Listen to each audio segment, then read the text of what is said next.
Germantown Multi Speciality Hospital, Dr. Mir Jawad Zar Khan, National Award winner, Senior Orthopedic Surgeon and Director of Germantown Multi Speciality Hospital. इनके साथ most senior and world experience doctor की team आपकी खिदमत में रहेगी।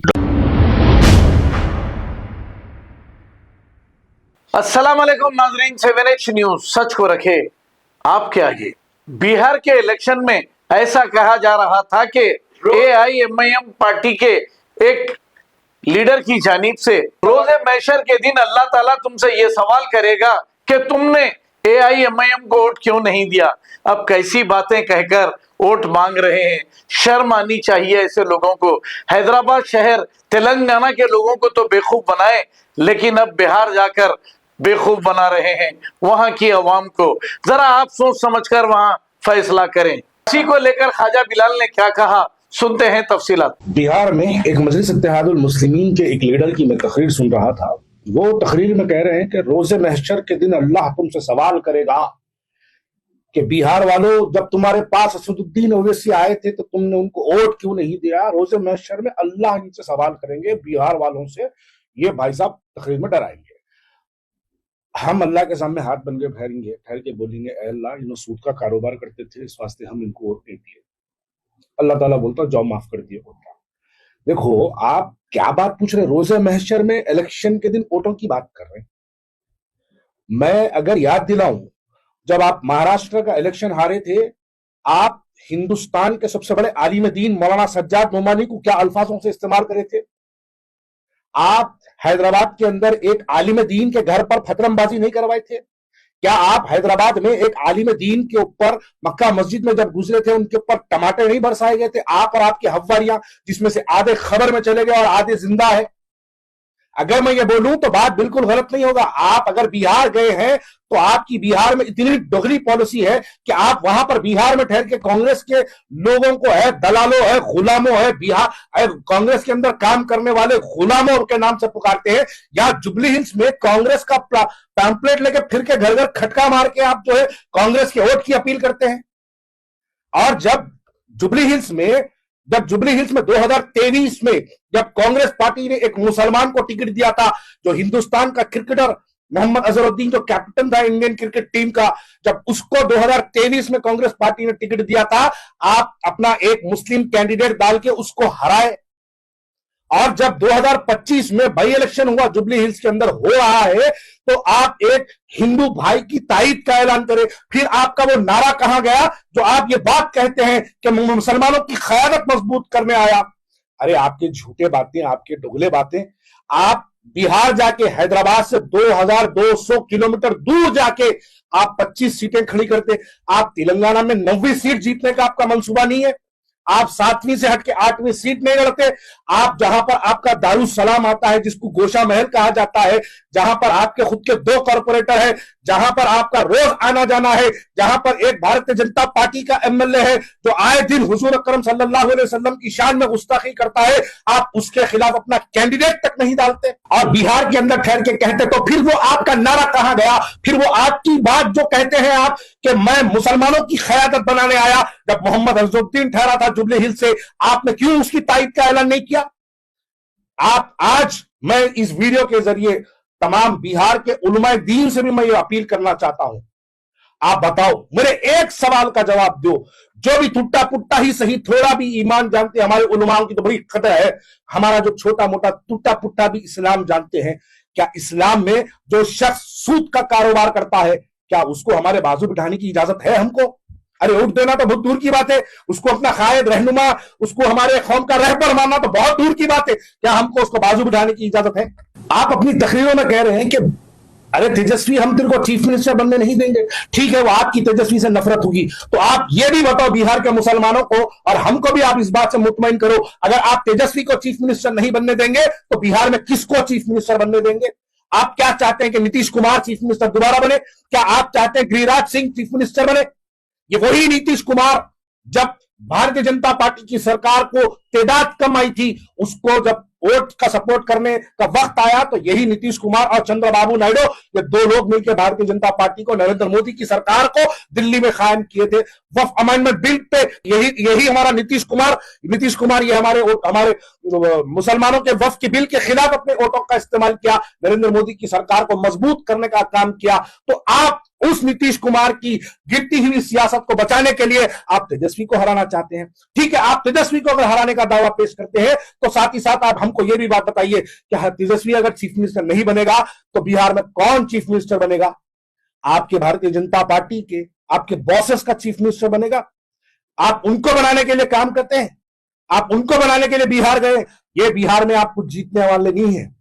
आप सिर्फ बिहार के मुसलमानों के वोटों को कट करने के लिए, आप उनके वोटों में तकसीमी लाने के लिए, ताकि हर कॉन्स्टिट्यूंसी में भारतीय जनता पार्टी की तादाद, मुसलमान अगर दो तरफ बढ़ जाए तो किसका फायदा होगा? यही नफरत, यही फिरका परस्त बयान देने वाले कायदीन का फायदा होगा, जिसके अंदर दोनों जानिब भारतीय जनता पार्टी और एमआईएम, ये दो लोगों का फायदा होगा। इसी फायदे को मद्देनजर रखते हुए बिहार के अंदर असदुद्दीन ओवैसी साहब वहां पर अपना काम कर रहे हैं। आप अपनी हर तकरीर में बोलते हैं कि बाबरी मस्जिद की शहादत कांग्रेस की देन है, तो मेरा सवाल है कि फिर जुबली हिल्स में आप कांग्रेस की तारीफ क्यों कर रहे हैं? या आपका बयान झूठा था या फिर कांग्रेस सच्ची थी? आप यह भी वाजे कर दो। आप हिंदुस्तान के अंदर सबसे फसादात अगर सबसे ज्यादा हुआ तो कांग्रेस की देन है, कहते आप, ये आपकी तकरीर के अल्फाज है। तो फिर आप ये भी कह दो कि वही फसादात कराने वाली पार्टी के साथ आज आप जुबली हिल्स में उनकी तारीफ क्यों करते हैं? या फिर आपकी बात सच, या फिर उनका बयान गलत, या उनका काम गलत, या आपकी तकरीर गलत। आप ये बात को वाजे करिए कि आखिर कभी कांग्रेस अच्छी, कभी बीआरएस अच्छी, कभी कांग्रेस बुरी तो कभी बीआरएस बुरी, कभी तेलुगु देशम अच्छी तो कभी तेलुगु देशम बुरी। आखिर आप कौन सी एक आपकी पॉलिसी है? आपका कौन सा एक स्टैंड है? आज जिसको बुरा कहते हैं कल उसको अच्छा कहेंगे, आज जिसको कल अच्छा कहेंगे तो आप उसको बुरा कह देंगे। ये आपकी पॉलिसी है। तो एक बार आप वाजे कर दो कि कांग्रेस या अच्छी है या बुरे हैं। ये इससे पहले वाजे कर दो, जुबली हिल्स के इलेक्शन से पहले वाजे कर दो। और जुबली हिल्स में मैं एक छोटा सा जुबली हिल्स के बारे में कहना चाहूंगा कि कुछ मफाद परस्त लोग जो जमीनों का कारोबार करते हैं, वो लोग लेके जाके असदुद्दीन ओवैसी को कांग्रेस के साथ दोस्ती करवाते। उनके दोस्ती से कौम मिल्लत का कोई फायदा नहीं है। उनकी दोस्ती से उनके जाती आमदनी, जाती कारोबार, उनके जाती जो उनके दोस्तों के पैसे किसी जमीनों में, किसी इन्वेस्टमेंट्स में लगे हैं, उसको बचाने के लिए असदुद्दीन ओवैसी को लेके जाके कांग्रेस की तायद करवा दिए। और सीएम रेवंत रेड्डी के अतराफ में जो फिरते हैं वो लोग, कुछ जमीनों का कारोबार करने वाले, वो लोग चाहते हैं कि असदुद्दीन ओवैसी कांग्रेस के साथ रहे, ताकि वो असदुद्दीन ओवैसी के साथ मिलकर जमीनों के कारोबारों में कुछ कमाए। यही मकसद है। इसमें कोई कौम मिल्लत का फायदा नहीं है। इसमें कोई कौम मिल्लत का फायदा नहीं है। अरे इनकी तो औकात 2023 में जब वो अपना इंडिपेंडेंट कैंडिडेट डाले थे, उसके अंदर क्या मिला? 7,800 वोट मिले। उससे ज्यादा आपको क्या मिला? उससे ज्यादा कुछ नहीं मिला। जबकि मैं यहां पे वाजे कर दूं कांग्रेस के उन लोगों को जो कांग्रेस के अंदर रहते हैं लेकिन कांग्रेस को नुकसान पहुंचाना चाहते हैं, मैं उनको एक बात याद दिला दूं कि 2023 में 146 उलमाओं ने कांग्रेस की मुखालिफत की। यही असदुद्दीन ओवैसी, यही अकबरुद्दीन ओवैसी और यही जितने आज कांग्रेस को वोट दो करके मजलिस इत्तेहादुल मुस्लिमीन के नाम से फिर रहे, ये तमाम लोग कांग्रेस की मुखालिफत करें। 146 उलमाओं ने लिखत तौर पर एक लेटर दिया कि हम कांग्रेस की मुखालिफत करते हैं और बीआरएस को वोट दो कहें। इन लोगों ने अखबारों में इश्तेहार डलवाया। 146 हैदराबाद तेलंगाना के उलमाओं ने साइन करके डलवाया। लेकिन क्या मिला उसके बाद? उसके बावजूद कांग्रेस हारी, उसके बावजूद बीआरएस हारी, कांग्रेस को इख्तिदार मिला। कांग्रेस को इख्तिदार किसी की ताईद से नहीं मिला, अवाम की ताईद से कांग्रेस को इख्तिदार मिला। ये दो कौड़ी की हवारियों की ताईद छोड़ो, अवाम से डायरेक्ट कनेक्ट हो, मुसलमानों से डायरेक्ट कनेक्ट हो। ये बीच के जो एजेंट्स हैं मुसलमानों के, इनको निकाल के फेंको और हुकूमत से मुसलमानों को डायरेक्ट कनेक्ट करवाओ, वो आपका फायदा होगा। वरना अवाम जिस तरह 2023 में उन 146 उलमाओं की और ये दो भाइयों की नहीं सुनकर जो मुसलमान ने बीआरएस को वोट नहीं देकर कांग्रेस को वोट दिया, वही काम फिर जुबली हिल्स में किया जाएगा।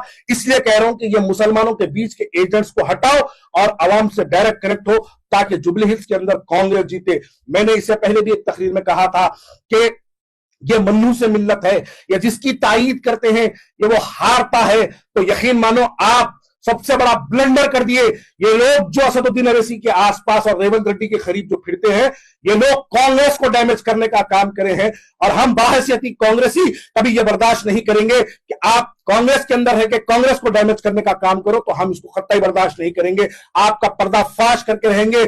आप कांग्रेस के दुश्मनों को लाकर कांग्रेस के अंदर खड़ा करते हैं और चाहते हैं कि ये लोग कांग्रेस को डैमेज करें, ताकि वो कुछ पैसों की आमदनी आपका जरिया बन जाए। इसी को बुनियाद रखते हुए मैं आखिरी में बस बिहार वालों से अपील करता हूं कि बिहार वालों, जानो भारतीय जनता पार्टी के बी टीम्स को, पहचानो भारतीय जनता पार्टी के एजेंट्स को, और ताकि हमको सही फैसला करना है। तेजस्वी यादव को हमको कामयाब करना है। वो इसलिए कामयाब करना है कि तेजस्वी यादव जब कामयाब होगा तो दिल्ली की सरकार हिलने में तेजस्वी यादव का बहुत बड़ा रोल होगा। उसको हिलाना है, उसको गिराना है, तो हमको तेजस्वी यादव को कामयाब करना होगा। इंडिया अलायंस के तमाम कैंडिडेट्स को, जहां पर कांग्रेस का कैंडिडेट है वहां पर उसको कामयाब करना होगा, जहां पे आरजेडी का कैंडिडेट है वहां पे आरजेडी के कैंडिडेट को कामयाब करना होगा। वो आप कहते थे कि राहुल गांधी तेरे को दारुसलाम की चौखट चाटने पर मजबूर कर दूंगा, ये आपकी तकरीरों में आप कहते थे हमेशा। अब मैं आपसे एक सवाल करना चाहता हूं कि जुबली हिल्स की तायीद के लिए कौन आए थे? राहुल गांधी आए थे दारुसलाम को? कौन आए थे दारुसलाम को? क्या मल्लिकार्जुन खड़गे आए थे? क्या रेवंत रेड्डी दारुसलाम को आए थे? क्या महेश कुमार गौड़ दारुसलाम को आए थे? कौन आए थे दारुसलाम को? कोई दारुसलाम को नहीं गया। आप जाके नवीन कुमार यादव की चौखट को चाटने पे मजबूर कर दिया कांग्रेस पार्टी ने आपको। इसलिए, और आप चाटे भी इसलिए है क्योंकि आप जानते हैं अगर मैं नहीं चाटा, मैं अगर इनके खिलाफ में कैंडिडेट डाल दिया या मैं बीआरएस की तायीद कर दिया, तो आपकी बिल्डिंगें चले जाती, आपका तालाबों पे बना हुआ इमारतें चले जाती, आपकी वक्फ बोर्ड की लूटी हुई जायदादों की इंक्वायरीज बैठ जाती। आप चाहते हैं कि ये जितना ब्लैक मनी आपके पास है ये तमाम के ऊपर सीबीआई, सीडी, ईआईडी की इंक्वायरीज आपके ऊपर बिठाई जाएगी। इनको देखते हुए जाके बोले नहीं, Congress is a good party, मैं कांग्रेस के साथ हूं। ये आप सिर्फ अपनी जाति जायदादें, अपनी जाति पैसा बचाने के लिए आज कांग्रेस के साथ है आप, वरना आप को पलटते हुए देर नहीं लगती। आपके पास अगर ये कमियां नहीं होती तो आप किसी और के साथ ठहरे होते। आपके अंदर ये कमियां नहीं होती तो आपका कैंडिडेट होता। लेकिन आवाम जानती है, आप आवाम को बेवकूफ समझते हैं, तो याद रखिए जुबली हिल्स की भी आवाम बड़ी समझदार है। वो भी अच्छी तरीके से फैसला करेगी कि जब वो लोगों ने आपकी बात को पिछली बार नहीं सुनकर अजहरुद्दीन को वोट दिया, तो इस मर्तबा भी आपकी बात सुनने वाले नहीं है। ये बात को मेरी याद रखिए। Germantown multi speciality hospital, doctor Mir Jawad Jar Khan, national award winner, senior orthopaedic surgeon and director of Germantown multi speciality hospital. इनके साथ most senior and well experience doctor की टीम आपकी खिदमत में रहेगी। Doctor Wasif Azam, doctor Bharvi Chandori, senior cardiologist और दीगर स्पेशलिस्ट डॉक्टर की टीम खिदमत अंजाम दे रही है। Robotic surgery, advance cath lab, MRI, operation theatre, ICU, 2D ultrasound and pathological laboratory की 24 घंटे इमरजेंसी सर्विस के साथ अपने तमाम अमराज का मुकम्मल इलाज करवाइए। Germanten multi speciality hospital, opposite to pillar number 150, Attapur, Hyderabad. खबर है शहर की, खबर है गाँव की, खबर है सारी दुनिया की। 7H न्यूज पसंद आए तो लाइक कीजिए, शेयर कीजिए और सब्सक्राइब करना ना भूलें। 7H news.